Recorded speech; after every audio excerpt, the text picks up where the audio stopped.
Holidays-nale, adu namma GT Holidays da. GT Holidays, South India's #1 travel brand. You know you are special when you're with GT Holidays. 35 ஆண்டுகளாக பல டாக்டர்களை உருவாக்கிய Prakash இன்ஸ்டிடியூட்டின் NEET repeaters course, டே scholars மற்றும் residential program. உங்கள் வெற்றியை உறுதி செய்யுங்கள்.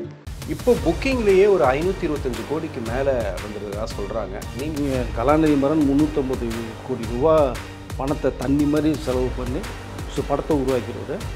ரஜினியோட ஒரு ஃபேன் பாயாக தான் அவர் பேசுகிறார். இப்போது ப்ரீ புக்கிங்லேயே பார்த்தீங்கன்னா உலக வரலாற்றிலேயே மிகப்பெரிய ஒரு வரலாற்று சாதனை படைச்சிருக்குன்னு நம்ம கண்டிப்பாக சொல்லலாம். ஏன்னா ஒரு 2 டேஸ்லேயே 1 மில்லியன் புக் மை ஷோவில் டிக்கெட்டை சோல்ட் அவுட். இது கலாநிதி மரன் மென்ஷன் பண்ணி சொன்னார். இன்றைக்கி 2 படம் நடித்த ஹீரோவே ஃபோனுக்கு 2 பேர் பைய தூக்க சொன்னார் சார். ஒன்று நயன்தாரா சொல்கிறாரு, இன்னொன்று வந்து சிவகார்த்திகேயன் படம் பண்ணியிருக்காரு சார். இப்போது வந்து வார் 2 ஒரு பக்கம், அந்த படத்தோட எதிர்பார்ப்பு எங்கேயோ இருக்குது. அதுவும் வந்துட்டு ஜூனியர் என்டிஆரும் கிருத்திக் ரோஷனும் பயங்கரமாக ப்ரமோஷன் வேறு பண்ணிகிட்டு இருக்காங்க.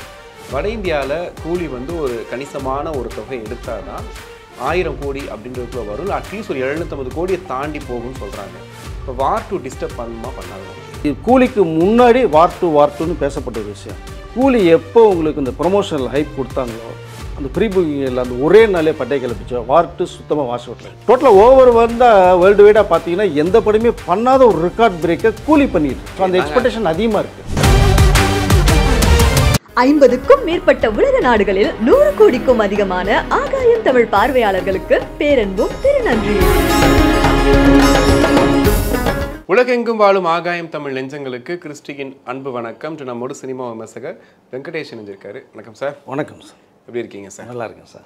ஸோ கூலி எல்லா பக்கமும் இப்போ கூலியை பற்றி தான் பேசிகிட்டு இருக்காங்க. பல சாதனைகளை முறியடிச்சிட்டு இருக்கதா சொன்னாங்க. கலாநிதி மாறன் அவர்கள் ஸ்டேஜ்லேயே சொன்னார், இவர் ரெக்கார்ட் மேக்கர் மட்டும் இல்லை, ரெக்கார்ட் பிரேக்கர் அப்படின்னு சொல்லிட்டு.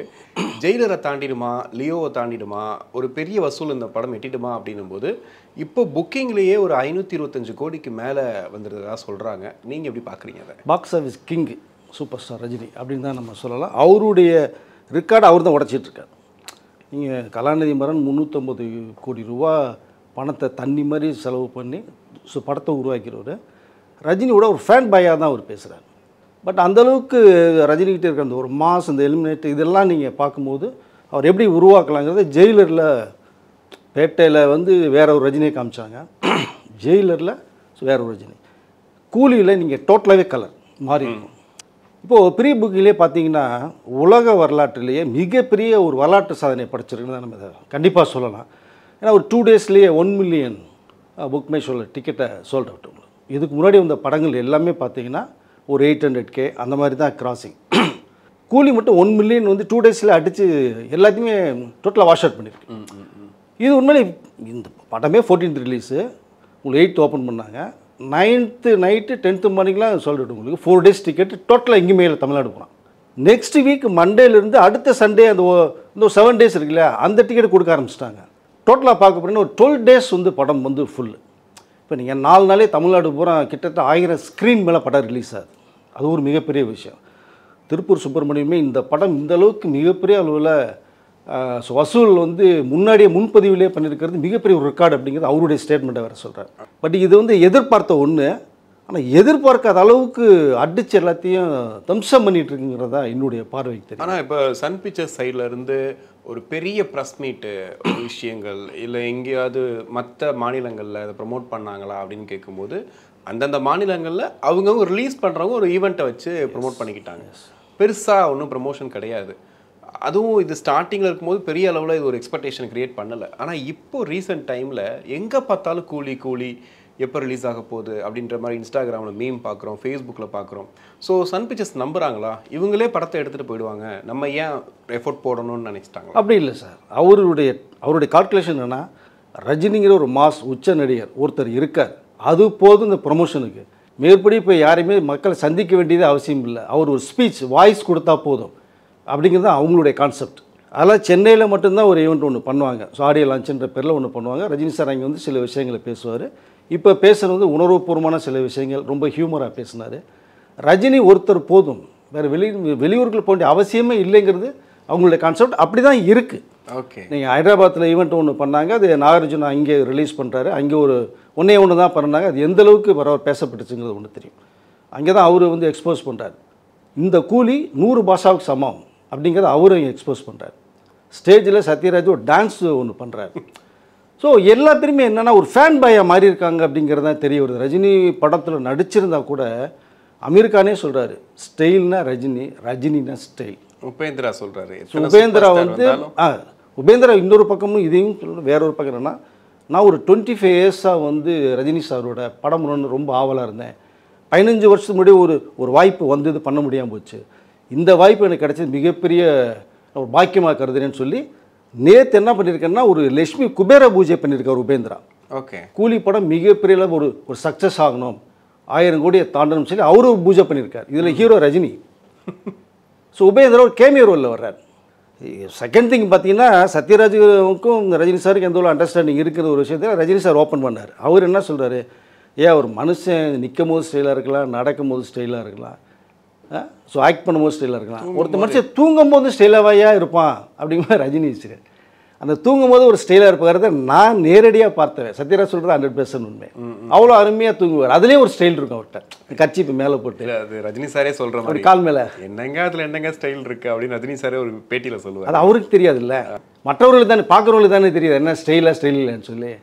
ஸோ அப்படி ஒரு கால் மேலே கால் போட்டு ஒரு மாதிரி இப்படி வச்சு கையை வச்சுட்டு படுத்தும் போது அது ஒரு அழகாக இருக்கும் பார்க்குறதுக்கு. இது அவர் வந்து உணர்வுபூர்வமாக அவர் அதாவது சத்யராஜ் பேசுகிறத நான் வந்து அக்செப்ட் பண்ணுறேன். ஏன்னா நான் வந்து கனால பார்த்தேன் ரஜினி சார். அப்படி கண்டிப்பாக சார். இப்போ அதில் பேசின எல்லாரையும் நீங்கள் மென்ஷன் பண்ணீங்க. அதில் குறிப்பாக சத்யராஜ் அவர்கள் என்ன பிரச்சனைன்னு நல்லா தெரியும். நீங்களாம் ஆரம்ப காலத்துலேருந்து பார்த்துட்ருப்பீங்க. ஒரு ஸ்டேஜில் வச்சுக்கிட்டு வந்தாரை வாழ வைக்கும் தமிழ்நாடு அப்படின்னு ஒரு வார்த்தையை சொல்லிவிட்டு கேமரா வேறு ஃபுல்லாக ரஜினி சாரே பார்த்துட்ருக்கோம். ரஜினி சாருமே ஃபேஸ் ரொம்ப சின்னதாக ரொம்ப ஒரு மாதிரி டிஸ்டர்ப்ட் ஆகிடுவார். கிட்டத்தட்ட ரொம்ப மோசமான வார்த்தைகள்லாம் பயன்படுத்தினது. அவர் பேரை சொல்லி நான் வந்து விசில் அடிக்கணும், உங்களை கைத்தட்ட வைக்கணும் அப்படின்னா நாண்டுக்கிட்டு சாவேன்ற அளவுக்குலாம் பேசினார். தூக்குமாட்டு சாவேன், அதான் நிறைய பேசிகிட்டு இருந்தார். ஆனால் அப்படியே டோட்டலாக பார்த்தீங்கன்னா இன்றைக்கி மேடையில் எல்லாமே மாறிடுச்சு. என்றைக்குமே கொள்கை பிடிப்பு, எங்கே போனாலும் இந்த திராவிட கொள்கை எல்லாத்தையுமே கையில் வச்சுக்கிட்டு அவர் பேசக்கூடிய பேச்சு உங்களுக்கு நல்லா தெரியும். சத்யராஜ் அவர்கள் இந்த பாகுபலி டைமில் கூட எவ்வளோ இது பண்ணாருன்ட்டு. ஆனால் டோட்டலாக மாறிட்டார். எப்படி சார்? ஏன்னா அவர் வந்து பெரியார் கொள்கையை பின்பற்றவர். ஸோ இந்த பிரச்சனை எதுக்காக வந்து ஒரு நெய்வேலியில் காவிரி பிரச்சனை வரும்போது தான் பேசப்பட்டுச்சு. காவிரியில் கர்நாடகாவில் அவர் பிறந்து வளர்ந்தால் கூட வாழ வச்சது தமிழகம்ங்கிறார். தமிழ் ரசிகர்கள் தான் என்னுடைய தெய்வம்ன்றார். உங்களுடைய பாதங்களை தொட்டு வணங்குறேன்றார். இப்போ 74 வயசில் சொல்ல வேண்டிய அவசியம் இல்லை. அந்த நன்றியோடு தான் இருக்கார். அப்படி தான் அவர் வந்து பார்க்கப்பட்டது என்னென்னா, 2 ஸ்டேட்டுக்கும் ஒரு பிரச்சனை வந்துடக்கூடாது. இவர் வந்து ஒரு சாதாரண நடிகர் விஷயம் பேசுகிறதுக்கும் ரஜினிகாந்த் பேசுகிறது வித்தியாசம் இருக்குது. நீங்கள் ஒரு ஃபோனை போட்டால் பிரதமர் லைனில் வருவார்னு சொல்கிறாரு. இந்திய பிரதமர் வருவார், வெளிநாட்டு பிரதமர் லைனுக்கு வருவாங்கன்னு கலாநிதி மாறன் சார் சொல்கிறார். அப்போது ரஜினியோட அந்த உச்சம் எந்த அளவுக்கு இருக்குது. அவர் ஒரு வார்த்தையை விட்டால் அதை வந்து லட்சக்கணக்கான ஸ்பிரிட் பண்ணுறதுக்கான விஷயங்கள் நிறையா இருக்குது. அந்த மேட்டரை பக்குவமாக டீல் பண்ணுறார் ரஜினி சார். காவிரி அந்த பிரச்சனை தீரணும், ஸோ தண்ணி பிரச்சனை வரணுங்கிறதுக்கு ஒரு விஷயத்தை பேசுகிறதுக்கு கன்வே பண்ணுறாரு. இங்கேருந்து இந்த நெய்வேலி நாங்கள் எல்லாமே போகிறோம். நாங்கள் ஒரு டெம்போ லாரியில் எல்லாம் விஜயகாந்த் தலைமையில் எல்லாமே நாங்கள் ட்ராவல் பண்ணுறோம். நான் அதில் போயிருக்கேன். இந்த ட்ரக்கில் பார்த்தீங்கன்னா நான், சரத்குமார், நெப்போலியன், ரவி எல்லாமே ஒன்றா நின்றுட்டுருப்போம். அப்போது இந்த ரஜினி சார் வந்து இதை கலந்துக்க முடியாத ஒரு சூழ்நிலை வரல. இங்கே உண்ணாவிரதம் இருக்க பார்க்குறேன். இங்கே தமிழ்நாடு கெஸ்ட் ஹவுஸில் காலை 6 மணிக்கு டிக்ளேர் பண்ணுறாரு, 6 to 6. அந்த உண்ணாவிரத்தில் நான் போய் நிற்கிறேன் ஸ்டேஜில். இதை சத்யராஜோட பார்வைக்கு அவர் ஸ்டேட்மெண்ட்டு வேறு மாதிரி பேசப்படும். பட் அன்னைக்கு அவருடைய விஷயங்கள் பேசப்பட்டிருந்தனா அது வந்து ரஜினின்ற ஒரு தனி மனிதனை அவரை வந்து அட்டாக் பண்ணி பேசலை. ஸோ தமிழ்நாட்டுக்கு தேவையான தமிழ்நாடு கர்நாடகாவிலேருந்து நீ வந்துட்டு இப்படி பண்ணுறாங்கிற அளவுக்கு அந்த ஒரு முன்னோட்டத்தோட பேசினார். பேசின வார்த்தைகள் ரொம்ப ஆக்ரோஷமான ஒரு விஷயம் பார்க்கப்பட்டு மனசுக்குள்ளே இருக்கா? கண்டிப்பாக இருக்குது சார், அந்த வழி இருக்குது. அந்த ஸ்டேஜில் பேசும்போது நீங்கள் கவனிச்சிருப்பீங்க, முதுகில் குத்துறவங்களோட ஓப்பனாக மூஞ்சிக்கு நேரம் பேசுகிறவங்க வந்து நல்லதுன்னு சொல்கிறாரு. பட் இருந்தாலுமே திரும்ப மென்ஷன் பண்ணும்போது கொஞ்சம் ஒரு மாதிரி ஹெசிடேஷன் தெரியும், மன வலி இருக்க தானே செய்யும். அது வந்து அந்த காயம் வந்து ஆறவே ஆறாது. நீங்கள் இங்கே தான் ஒன்று பார்க்கணும். கிட்டத்தட்ட எத்தனை வருடங்களாச்சு? கிட்டத்தட்ட எனக்கு தெரிஞ்ச ஒரு 30 வருடங்களுக்கு மேலே. அது வரைக்குமே 2 பேர் தனித்தனியாக 2 துருங்குல இருந்தவங்க. எப்போயாவது ஒரு நாள் என்னை பற்றி நீ பேசுவ, அன்னைக்கு இந்த வாய் பேசில்ல, இதே வாய் அது ஒரு டைம் வரும்போது நீ பேசுவ அப்படிங்கிறது தான் அவருடைய மௌனம்.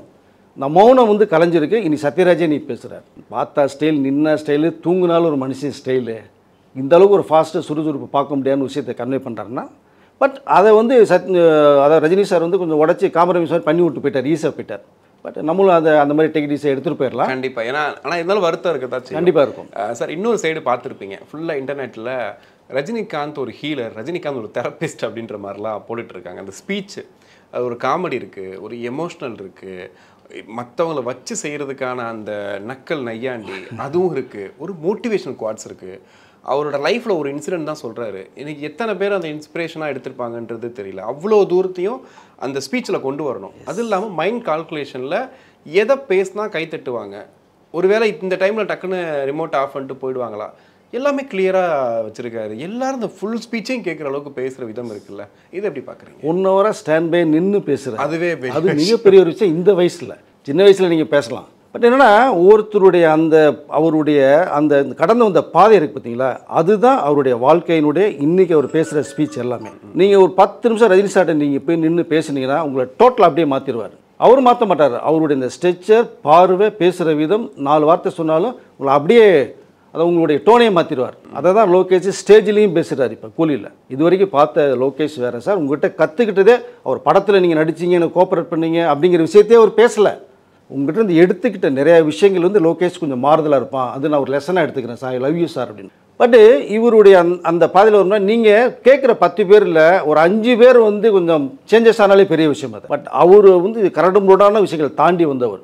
தண்ணிலாம் அடித்தா அவருமெலாம் அடிக்க முடியாது. என்ன சார் தண்ணி அடிப்பாங்க, ஒரு பாட்டில் ஓப்பன் பண்ணால் 10 நிமிஷத்தில் காலி பண்ணுவார் சார், நான் நேரடியாக பார்த்துருக்கேன். இதெல்லாம் தாண்டி வந்தவர். அதை ஓப்பன் ஸ்டேட்மெண்ட்டில் கொடுக்குறார், அடிக்காதீங்க, நான் அடிக்க வேணான்னு சொல்லலை, பார்த்து பண்ணுங்க அப்படிங்கிறார்.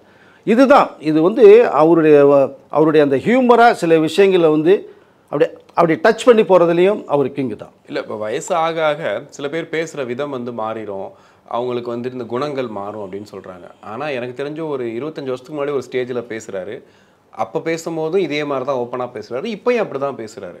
ஒரு அழுதது, நீ எப்போ அழுதுன்னு சொல்லிட்டு பாலச்சந்தர் கூட ஸ்டேஜில் வச்சு கேட்பார், நீ எப்போயா அழுதுருக்கியா அப்படின்னு கேட்கும்போது கூட அதை பற்றி சொல்ல மாட்டார், அந்த கொஷினை பாஸ் பண்ணார். ஆனால் இந்த வாட்டி அவர் அழுததை சொல்கிறார். அதாவது ஒரு கூலி தொழிலாளியாக வேலை பார்த்து அழுததை சொல்கிறார். அந்தளவுக்கு ஓப்பனாக இப்போ இருக்கார்ல சார், அதை எப்படி பார்க்குறீங்க? அப்போ இருந்து இப்போ வரைக்கும் இருக்கார் சார். அவரோட பழகுனவர்களுக்கு தான் தெரியும். நான் கிட்டத்தட்ட ஒரு 35 இயர்ஸ்க்கு மேலே நான் ட்ராவல் பண்ணேன். ரஜினி சாரை பற்றி மேக்ஸிமம் எனக்கு ஓரளவு தெரியும். எனக்கு இப்போ பேசுகிறாருன்னே கிடையாது. நீங்கள் அன்றைக்கி ஒரு மனிதன் எப்படி பேசினாரோ அதே கேட்டகரி தான், அதே மனசு தான், அந்த எளிமை தான். இன்றைக்கும் பார்த்தீங்கன்னா BMW காரில் போகிறேன், 5 ஸ்டார் சாப்பிட்றேன்னு சொல்கிறார். பட் என்கிட்ட என்ன எளிமையாக இருக்குன்னு கேட்குறாரு. பார்க்குறவங்களுக்கு தெரியும் என்ன எளிமைன்னு சொல்லி. அதுதான் அவருடைய அந்த மோட்டிவேஷனை இந்த மாதிரி அதை கொண்டு போகணுங்கிற ஒரே அதுதான். ஸோ இது இந்த 74 இயர்ஸ்லையும் அவர் பேசுகிறது, ஒருத்தர் வந்து அந்த 5 பேர் திருந்தினா போதுங்கிற அளவு தான். கருணாநிதி மாறன் மென்ஷன் பண்ணி சொன்னார், இன்னைக்கு 2 படம் நடித்த ஹீரோவே ஃபோனுக்கு 2 பேர் பைய தூக்காது சொன்னார் சார். ஒன்று நயன்தாரா சொல்கிறாரு, இன்னொன்று வந்து சிவகார்த்திகேயன் படம் பண்ணியிருக்காரு, பட் கேட்கறதுக்கு வாய்ப்பு இல்லை. ஆனால் மேபி கேட்டிருக்கலாம், தெரியல. But Nayanthara very must. அது கேட்டு ஒரு பிரச்சனை பண்ணி ஜெட்டு வேணும் கேட்டாங்க, ஜெட்டில் வந்து இறங்கினாங்க. இந்த லேடி சூப்பர் ஸ்டார் வேணும்னு சொல்லி ரொம்ப அடம்பிட்டாக இருந்தாங்க, அதையும் போட்டாங்க. பட் இந்தளவுக்கு ஒரு மனசு அவர் வலிச்சிருந்தா சொல்லியிருப்பார். எதுக்கு ஒரு எக்ஸாம்பிள் சொல்கிறாருன்னா, நேற்று வந்தவர்கள் கேட்கும்போது ஒரு 50 வருஷமாக சூப்பர் ஸ்டாராக இன்றைக்கும் நிற்கிற இந்த எளிமையான ஒரு மனிதர்கிட்ட கற்றுங்க. இன்னும் பேசஞ்சரில் தான், இன்னமும் பப்ளிக் பேசஞ்சர் அந்த ஃப்ளைட்டில் தான் ட்ராவல் பண்ணுறாரு. இப்போ 4 days போகும்போது கூட எல்லாம் கேட்குறாங்க, தலைவா மோத்தப்பான்னு சொல்லி திரும்பி பார்த்து கை காமிக்கிறார். 10 பேரோட தான் ட்ராவல் பண்ணுறாரு.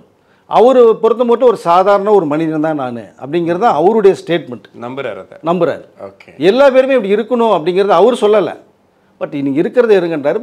கலாநிதி மாறன் ஒரு எக்ஸாம்பிள் அடிக்கிற அந்த விஷயத்த சொல்கிறேன். ஓகே சார், இப்போ வந்து வார் 2 ஒரு பக்கம், அந்த படத்தோட எதிர்பார்ப்பு எங்கேயோ இருக்குது. அதுவும் வந்துட்டு ஜூனியர் என்டிஆரும் கிருத்திக் ரோஷனும் பயங்கரமாக ப்ரொமோஷன் வேறு பண்ணிகிட்டு இருக்காங்க. வட இந்தியாவில் கூலி வந்து ஒரு கணிசமான ஒரு தொகை எடுத்தால் தான் 1000 கோடி அப்படின்றதுக்குள்ளே வரும், இல்லை அட்லீஸ்ட் ஒரு 750 கோடியை தாண்டி போகும்னு சொல்கிறாங்க. இப்போ வார் 2 டிஸ்டர்ப் பண்ணுமா பண்ணாதுன்னு நினைக்கிறீங்களா? இல்லை சார், வார் 2 வந்து அது வந்து ஒரு ஹிந்தி படம் அப்படிங்கிறதுனால ஒரு மிகப்பெரிய பேசப்பட்ட ஒரு படமாக இருந்தது. கரெக்டாக இந்த வந்து ஹாலிடேஸ் வரனால ரிலீஸ் பண்ணுறாங்க அதை. பட் கூலிக்கு முன்னாடி வார் 2ன்னு பேசப்பட்ட ஒரு விஷயம். கூலி எப்போ உங்களுக்கு இந்த ப்ரொமோஷனல் ஹைப் கொடுத்தாங்களோ, அந்த ப்ரீ புக்கிங்கில் அந்த ஒரே நாளே பட்டை கிளப்பிச்சோ, வார் 2 சுத்தமாக வாஷ் அவுட்டில் இருக்குது. நீங்கள் எப்போவுமே அந்த நார்த் இந்தியன் பீப்புள்ஸ்லாம் பார்த்தீங்கன்னா முன்னாடி அடிச்சு டிஸ்டில் எதுவும் பார்க்க மாட்டாங்க. ஸோ படம் நல்லா இருந்தால் ஃபஸ்ட்டு டே வருவாங்க, நல்லா இருக்குன்னு பார்த்தோன்னா அதுக்கப்புறமேலும் உங்களுக்கு படம் பிக்கப் ஆகும். அப்படி தான் எல்லா படமே சக்ஸஸ் ஃபார்முலா உங்களுக்கு. அதை ரெண்டாவது அங்கே என்னென்னா ஒரு ஐமாக்ஸ் மால் தியேட்டரில் அப்படிங்கும் போது அவங்க ஆல்ரெடி வந்து கமிட் பண்ணி வச்சுட்டாங்க மேட்டரை. பட் கூலிக்கு பயங்கர ரெஸ்பான்ஸ் இருக்குது. இப்போ தியேட்டர் இன்க்ரீஸ் பண்ணுறதா எனக்கு ஒரு தகவல் வருது எனக்கு. அதை ஸோ 1 மில்லியன் வந்து டிக்கெட் சோல்ட் அவுட்டு ஒரு 2 டேஸ்லங்கிறது சாதாரண விஷயம் கிடையாது. இதற்கு முன்னாடி நான் சொன்னது மாதிரி ஒரு 850K வரைக்கும் தான் போயிருக்கு. இப்போ நீங்கள் இது வந்து ஒரு 70,000 தான் வாருக்கே புக்கிங்கில் போயிருக்கு உங்களுக்கு.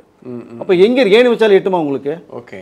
ஸோ வேர்ல்டு வைடாக பார்த்தீங்க அப்படின்னா கிட்டத்தட்ட 40 கோடியை தாண்டி இருக்குது ப்ரீ புக்கிங். நார்த் அமெரிக்காவிலலாம் பார்த்தீங்கன்னா 2 million டிக்கெட் சொல்கிறோம். அது சன் பிக்சர்ஸே அஃபிஷியலாக டிக்ளேர் வரைக்கும் எந்த படமும் பண்ணாத ஒரு டோட்டலாக ஓவர் வந்தால் வேர்ல்டு வைடாக பார்த்தீங்கன்னா எந்த படமே பண்ணாத ஒரு ரெக்கார்ட் பிரேக்கை கூலி பண்ணிட்டு இருக்கு. ஸோ அந்த எக்ஸ்பெக்டேஷன் அதிகமாக இருக்குது. இப்போ நாங்கள் ஆக்சுவலி இப்போ கூட நாங்கள் ஒரு கம்யூனிட்டி போஸ்ட்டில் ஒரு இது போட்டிருந்தோம். கூலியில் என்ன எதிர்பார்க்குறீங்க நீங்கள் ரொம்ப அப்படின்னும் போது நாங்கள் 3 ஆப்ஷன் கொடுத்துருந்தோம். பார்த்தேன். ரஜினிகாந்தோட சம்பவம், லோகேஷ் கனகராஜோட திரைக்கதை, இல்லை கருத்து சொல்ல விருப்பம் இல்லைன்னு போட்டிருந்தோம். அதில் பார்த்தீங்கன்னா லோகேஷ் திரைக்கதையும் ரஜினி சம்பவமும் சேமாக கிட்டத்தட்ட பர்சன்டேஜ் இருந்துச்சு. 2 பேர் மேலேயும் ஒரு எக்ஸ்பெக்டேஷன். அதாவது அனிருத் சொன்ன மாதிரி நான் வந்து லோகேஷோட ஃப்ரேம் பார்க்கும்போது இதில் தலைவர் நடித்தா எப்படி இருக்கும்னுலாம் யோசிச்சாருன்னு சொன்னாங்க. ஸோ நீங்கள் எப்படி பார்க்குறீங்க? இது ரஜினிக்கான எக்ஸ்பெக்டேஷனா இல்லை லோகேஷ்கான எக்ஸ்பெக்டேஷன்? இல்லை 2 பேருக்குள்ள எக்ஸ்பெக்டேஷன் சார். அதை வந்து உண்மையிலே மறுக்க முடியாது. நம்ம அது ரஜினி சாரும் கண்டிப்பாக மறுக்க மாட்டார். அதனால தான் அவர் வந்து இந்த படத்துடைய ஹீரோ லோகேஷ்னு சொல்லிட்டு போயிட்டார், ஈஸியாக சொல்லிட்டு போயிட்டார். அப்படி சொல்லுவாங்களா சார்? இல்லை, அது சாதா ரஜினி. நீங்கள் அங்கே தான் ரஜினியை பார்க்கணும். மற்ற ஹீரோஸ் யாருமே சொல்லலை, தான் தான் ஹீரோ, நம்ம படம் தான் இது அப்படிங்க தான் ஃபோக்கஸ் பண்ணுவாங்க. இங்கே நான் ஹீரோவே இல்லை, லோகேஷ் ஹீரோங்கிறார்.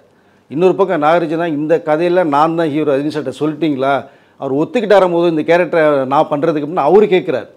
பட் அவரை பொறுத்த மட்டும் கூட இருக்கிறவங்களை தூக்கி விட்டு அளவு பார்க்க நினைக்கிறவர் தான் அவர். ஸோ இதில் வந்து லோகேஷும் ரஜினியும் சேர்ந்து 2 கண்கள் மாதிரி தான் இந்த படத்தை இவ்வளோ ஹைப் வந்திருக்கு. இந்த முன்பதிவிலே கிட்டத்தட்ட அடித்து தூள் பண்ணிட்டு பேருக்கு வேர்ல்டு வைடு கிட்டத்தட்ட 70-80 கோடி வரைக்கும் இப்போ போயிடுச்சு உங்களுக்கு. ஆந்திரா தெலுங்கானா ஓப்பன் பண்ணாங்கன்னா 100 கோடியை வந்து கிராஸ் பண்ணும் உங்களுக்கு. வந்து இப்போ அந்த படம் வந்து 14th தான் ரிலீஸ், இன்றைக்கி 12th. 14th அப்புறம் என்ன மாதிரி உங்களுக்கு கலெக்ஷன்ஸ் வரும் அப்படிங்கிற இன்னொரு விஷயம் வேறு பார்க்கப்படுது. கண்டிப்பாக கிட்டத்தட்ட இது வந்து ப்ரீ புக்கில் 100 கோடியை வந்து தொட்டுரும் உங்களுக்கு. டே 1ல் 150 கோடி தொடுறதுக்கான வாய்ப்புகள் நிறையா இருக்குது. எல்லா ரெக்கார்டையும் உடைச்சது மாதிரி டே 1 கலெக்ஷன் ரெக்கார்டையும் இந்த கூலி படம் வந்து அடித்து உடைக்கும். ஓகே, நான் அதான் கேட்கணும்னு நினச்சேன். லியோ எக்ஸ்பெக்டேஷன், அதுக்கப்புறம் ஜெயிலர். லியோட எக்ஸ்பெக்டேஷனுக்கே அந்த முன்பதிவுலாம் பார்த்தோம், புக்கிங்கில் பயங்கர பெரிய சாதனை பண்ணிருந்துச்சு. பட் இப்போ அதையும் பீட் பண்ணிட்டாங்க, ஜெயிலரும் பீட் பண்ணியாச்சு. ஃபர்ஸ்ட் டே வசூலும் பீட் பண்ணிட்டாங்க அப்படின்னா கண்டிப்பாக அந்த 750 கோடி தாண்டதுக்கான வாய்ப்புகள் நிறையா இருக்குது. கண்டிப்பாக இல்லை, என்னை பொறுத்த மட்டும் முதல்ல 1000 கோடி அடிக்குமா நிறைய சேனலில் கேட்டுட்டு இருந்தாங்க, பேசிகிட்டு இருந்தோம், அடிக்கிற வாய்ப்புகள் இருக்குன்னு சொல்லிட்டு இருந்தோம். இப்போ இதனுடைய ஸ்பீடு இந்த ப்ரீபிங்கில் போகிறத பார்க்கும்போது, மக்களோட எதிர்பார்ப்பை பார்க்கும்போது படம் வந்து ஒரு 70% மக்களை சாட்டிஸ்ஃபை பண்ணாலே போதும். கண்டிப்பாக போதும். அந்தளவுக்கு கண்டிப்பாக படம் இருக்குது சார். படம் வந்து உங்களுக்கு 70% இல்லை 80% மேலேயே மக்களை கவர் பண்ணுறது வாய்ப்பு இருக்குது. ஏ சர்டிஃபிகேட் ஒன்று கிடைச்சதுனால கொஞ்சம் டிஸ்டர்பாக இருக்குன்னு ஃபீல் பண்ணாங்க சொன்னேன். ஏன்னா அதில் வந்து நிறைய ஃபேமிலி வர முடியாது. இப்போ ஒரு குழந்தை வந்தால் தான் ஒரு அம்மா வருவாங்க, அம்மா வந்தால் தான் அடுத்து அவங்க ஹஸ்பண்ட் எல்லாம் மொத்தமாக கூப்பிட்டு வரும்போது அந்த ஒரு ஃபேமிலியாக ஒரு 5 பேர் 6 பேர்னும் போது அது ஒரு கணக்கு வரும்ல. இப்போ அந்த கணக்கு இருக்குது. அதுதான் இப்போ ஏ சர்டிஃபிகேட் கிடைக்கலன்னா இதனுடைய வந்து ரிசல்ட் எப்படி இருக்குன்னு நீங்கள் பாருங்கள். ப்ரீ புக்கிங்லேயே இந்த கிட்டத்தட்ட 150 கோடி தாண்டி இருக்கும். இப்போ அது ஒரு சின்ன ஒரு அதாவது டாட் தான், அந்த டாட் வந்து குறைக்க முடியாது நம்ம அதை. ஆனால் அதுக்கு மீறி இது வந்து எதிர்பார்ப்போ வந்து ரொம்ப உலகில் எதிர வச்சுருக்கோங்க. நீங்கள் ஒரு ஹாலிவுட்டு அந்த படத்துக்கும் அந்த ஸ்டார் வேலிக்கும் டாம் க்ரூஸோ வில் ஸ்மித்துக்கோ அந்த ஒரு எக்ஸ்பெக்டேஷன் இருந்தது. என்னுடைய பார்வையிலேருந்து ஒரு அவதார். ஸோ அவதார் எடுத்துக்கிங்க, அதெல்லாம் என்ன எக்ஸ்பெக்டேஷன் உங்களுக்கு? அதை இப்போ 4th ரிலீஸ் ஆகுது, அதெல்லாம் கிராஸ் பண்ணிவிட்டு கூலி உலக அளவில் வந்து பேசப்பட்டு இருக்கு உங்களுக்கு. அது அமெரிக்காவெல்லாம் கலக்கிட்டு இருக்கு, யூகே கலக்குது, உங்களுக்கு ஏஷியன் கண்ட்ரி பூரா கலக்கிட்டு இருக்கு. நீங்கள் சஞ்சு சாம்சன் கிரிக்கெட் பிளேயர் அவர் சொல்கிறாரு, அயர்லாந்தில் டப்ளின்னு ஒரு சென்ட்ரல் பிளேஸில் போய் இந்த ரஜினி சார் அதோடைய படம் ஒன்று பார்க்க போகிறாராம். 1 டே மேட்ச் இருக்குது நாளைக்கு. ஸோ படம் ரிலீஸு என்ன பண்ணலாம் போது இன்றைக்கி 1 டே மேட்ச் ஆடும்போது கூட ஒரு மாதிரி நெர்வஸாக இருக்கும் இது. பட் அதை தாண்டி விளையாடிட்டேன், ரஜினி சார் படம் ரிலீஸு பார்க்கணும் போது எனக்கு ஆட்டோமேட்டிக் வந்து ஃபுல்லாக கை காலம் உதறிச்சு எனக்குன்றார். அயர்லாந்தில் இந்த டப்ளின் ஊரில் ரஜினி சார் படம் ஹவுஸ்ஃபுல்லு, தேட்டர் தெரிச்சு தான் இந்த சஞ்சு சாம்சன் சொல்கிறார். அஸ்வின் ரவிச்சந்திரன் கேள்விக்கு இந்த பதில் அவர் சொல்கிறார். இப்போ கேரளாவில் ஃபஸ்ட்டு ஷோ நான் தலைவர் படத்தை போய் பார்ப்பேன் அப்படின்னு அவருடைய ஸ்டேட்மெண்ட். இல்லை, இப்போ அது ஒவ்வொரு ஸ்டேட்லேயும் போயிட்டுருக்கேன் சார். கேரளாலையும் பயங்கர புக்கிங் போகுது, ஆந்திராத்திலாம் ஓப்பன் பண்ணணும் என்ன ஆக போகுது இல்லை, வட இந்தியாலையும் புக்கிங் சூப்பராக போயிட்டுருக்கு. அதாவது அந்த ஊர் நடிகர்கள், அந்த மாநிலத்து நடிகர்களை தாண்ட ஒரு வரவேற்பு ரஜினிக்கு இருக்குது. உங்களுக்கு எல்லா லாங்குவேஜுக்குமே ரஜினி தான், அங்கே ரஜினி தான் ஹீரோ. நீங்கள் நாகார்ஜுனா தெலுங்கில் சூப்பர் ஸ்டாரு, இதில் வில்லனாக பண்ணிருக்கார், எதிர்பார்ப்பு அதிகமாக இருந்தாலும் ஆந்திராவில் தெலுங்கானா ரஜினி சாருக்குன்னு மிகப்பெரிய மாஸ் இருக்குது. ஸோ கேரளாவில் இருக்குது. செகண்ட் கன்னட இண்டஸ்ட்ரி நீ சொல்லவே வேண்டாம், அதெல்லாம் KGF 2லாம் அடித்து காலி பண்ணிடுச்சு. அங்கே மோகன்லால் படம் தான் கலெக்ஷன் நம்பர் 1ல் இருக்கிறது மாதிரி ஒரு தகவல். எம்புரான் கலெக்ஷன்லாம் அடித்து உடச்சிட்டு போகிறது மாதிரி ஒரு தகவல் சொல்லிட்டாங்க. எஸ், ஸோ அதை கிராஸ் பண்ணுது. இப்போ டோட்டலாக ஓவர் வைட் பார்த்தீங்க அப்படின்னா இந்தியாவில் எல்லா சென்ட்ரலையுமே 5 சென்ட்ரலையுமே உங்களுக்கு கிராஸ் பண்ணி தூள் கிளப்பிட்டு இருக்கு. ஸோ அங்கே வடநாடு மட்டுமே இப்போ கொஞ்சம் ஸ்லோவாக போயிட்டு இருக்கு. அது வந்து இதை விட மோசமாக இருக்குது வார் 2. நீங்கள் அங்கே வார் 2 நீங்கள் கூலி கலெக்ஷன் கொஞ்சம் கம்மியாக இருக்குது ப்ரீ புக்கிங்லேன்னு நார்த்தில் எடுத்துட்டோம்னா வார் 2க்கு என்ன விட கம்மியாக தான் இருக்குது உங்களுக்கு. இப்போ நீங்கள் வந்து இது எப்படி கால்குலேட் பண்ணுவீங்க? படம் பிக் ஆகும்போது ஆட்டோமேட்டிக்காக உங்களுக்கு இன்க்ரீஸ் ஆகிடும். ஓகே. ஸோ இப்போ படத்துக்குள்ளே வந்தோம் அப்படின்னா கேமியோ ரோல் வந்து ஒன்று சொல்லிட்டே இருக்காங்க. ஆல்ரெடி கேமியோ ரோல் வந்து உபேந்திராவும் அமீர் கானும் நமக்கு தெரியும். ஆனால் அதை தாண்டி கேமியோ ஒன்று இருக்குன்னு சொல்கிறாங்க. சௌபின் சாகிரும் நாகார்ஜுனாவும் மெயினாக இருக்கதான் நம்ம பார்த்தோம். ரஜினி சாருக்கு ஆப்போசிட்டாக நிற்க போகிறாங்க. இதை தாண்டி கேமியோ ரோல்னால் யார் வர போகிறாங்க? கேமியோ ரோல் ஒருத்தர் இருக்கார் சார், 100% இருக்கார். நீங்கள் அமீர் கானும் உபேந்திராவையும் வந்து டிக்ளேர் பண்ணிட்டாங்க. சிவகார்த்திகேயன் சொல்லிட்டு இப்போ ஓடி இல்லை, சிவகார்த்திகேயன் கிடையாது. அது அஃபிஷியலாகவே லோகேஷும் இல்லைன்னு சொல்லிட்டாரு, சன் பிக்சர்ஸ் இல்லைன்ட்டாங்க. டோட்டலாக இந்த தமிழ் ஆக்டர்ஸ் என்னை பொறுத்த மட்டும் இருக்க வாய்ப்பு இல்லை. ஆக்டர்ஸ் இருக்க வாய்ப்பு இல்லை. இந்த ஹீரோ லிஸ்ட்டில் யாருமே இருக்க மாட்டாங்க. வேற அது நான் கன்ஃபார்மாக சொல்கிறேன். ஆனால் ஒரு கேமியோ ரோல் கண்டிப்பாக இருக்குது. என்ன சார் இது ஆக்டர் யாரும் இல்லைனா யார் இருப்பாங்க? டிரெக்டர்ஸ் யாராவது? என்னை பொறுத்த மட்டும் என்னுடைய யூகம் சரின்னா 14 தண்ணியே கண்டிப்பாக தெரியும். பட் தெரியாது. ஆனால் அவர் தானாங்கிறது என்னால் கன்ஃபார்மாக சொல்ல முடியல.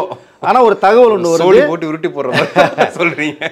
அது என்னன்னா மேக்சிமம் லோகேஷாக இருப்பாரோன்னு எனக்கு ஒரு சின்ன ஒரு யூகம் டவுட் இருக்கு எனக்கு. ஏன்னா இப்போ டவுட், ஏன்னா அது என்ன காரணம் கேட்டிங்கன்னா அது கேமியோ இருக்கு. கேமியோவில் டவுட் இல்லை, ஒரு ரோல் பண்ணியிருக்காங்க. இது லோகேஷாக இருக்கும்னு சொல்லி என்னுடைய யூகம். அது என்னன்னா அது வந்து பர்டிகுலராக அந்த ட்ராக் பண்ணும்போது மட்டுமே குறிப்பிட்ட டெக்னீஷியன் வச்சு தான் ஷூட் பண்ணதான் எனக்கு ஒரு தகவல் வருது. எல்லா பேரையும் வைக்கல, ஏன்னா இலிகோட் பண்ணக்கூடாதுன்ட்டு நம்பகமான ஒரு ஆட்களை வச்சு பண்ணியிருக்கதா ஒரு தகவல். கிட்டத்தட்ட லோகேஷ் நீங்கள் பேக் ஷாட் நீங்கள் ஒரு சில்லு பார்த்தீங்கன்னா 2 பேரும் சேம் கலர் ஷர்ட் போட்டிருப்பாங்க. நீங்கள் பார்த்தீங்கன்னா ஒரு மாதிரி காவி கலர் மாதிரி ஒரு ஷர்ட் போட்டிருப்பாங்க. உங்களுக்கு நீங்கள் அந்த ஸ்டைல் ப்ரொஃபைல் பார்த்து நீங்கள் பார்த்தீங்கன்னா ரஜினி சாரோட ஒரு ஃபேஸ் உங்களுக்கு தெரியும், ஆட்டோமேட்டிக்காக தெரியும். ரெண்டாவது ட்ரெய்லரில் நீங்கள் பார்த்தீங்கன்னா ஒரு அந்த ஷட்டரை ஓப்பன் பண்ணிட்டு ஷேடோல் ரஜினி வரும்போது 2 ஐபாலை மட்டும் ஒரு ஷார்ட் காமிச்சிருப்பாங்க. அவர் தான் கேமியோ வர்றான்னு நினைக்கிறேன் கிட்டத்தட்ட. ஸோ என்னை பொறுத்த மட்டும் ஒரு லோகேஷ் வர்றதுக்கான வாய்ப்புகள் இருக்குன்னு நான் நினைக்கிறேன். மேபி அது இல்லாமலும் போகலாம், தெரியாது. ஆனால் பட் ஒரு கேமியோ இருக்குது, பட் ஆக்டர்ஸ் லிஸ்ட்டு வரல. லோகேஷ் வந்து அடுத்து அருண் மாதேஸ்வரன் படத்தில் ஹீரோவை பண்ணார், அது கன்ஃபார்மு. அடுத்து இந்த கார்த்தி படத்துக்கு போகிறாரு.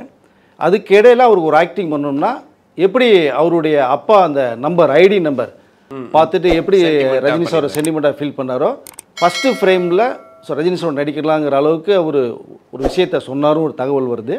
இதற்கிடையில் நீங்கள் பார்த்தீங்கன்னா கலாநிதி மாறன் ஸ்டேஜில் பேசும்போது லோகேஷ் பாடி அழைச்சிருக்காரு, கெட்டப்பை மாற்றிருக்காரு. அது ஒரு விஷயம் இருக்குது, என்ன விஷயம் எனக்கு தெரியும், தேவைன்னா லோகேஷ்ட கேட்டுங்கன்ற ஒரு விஷயத்தை உடைக்கிறாரு.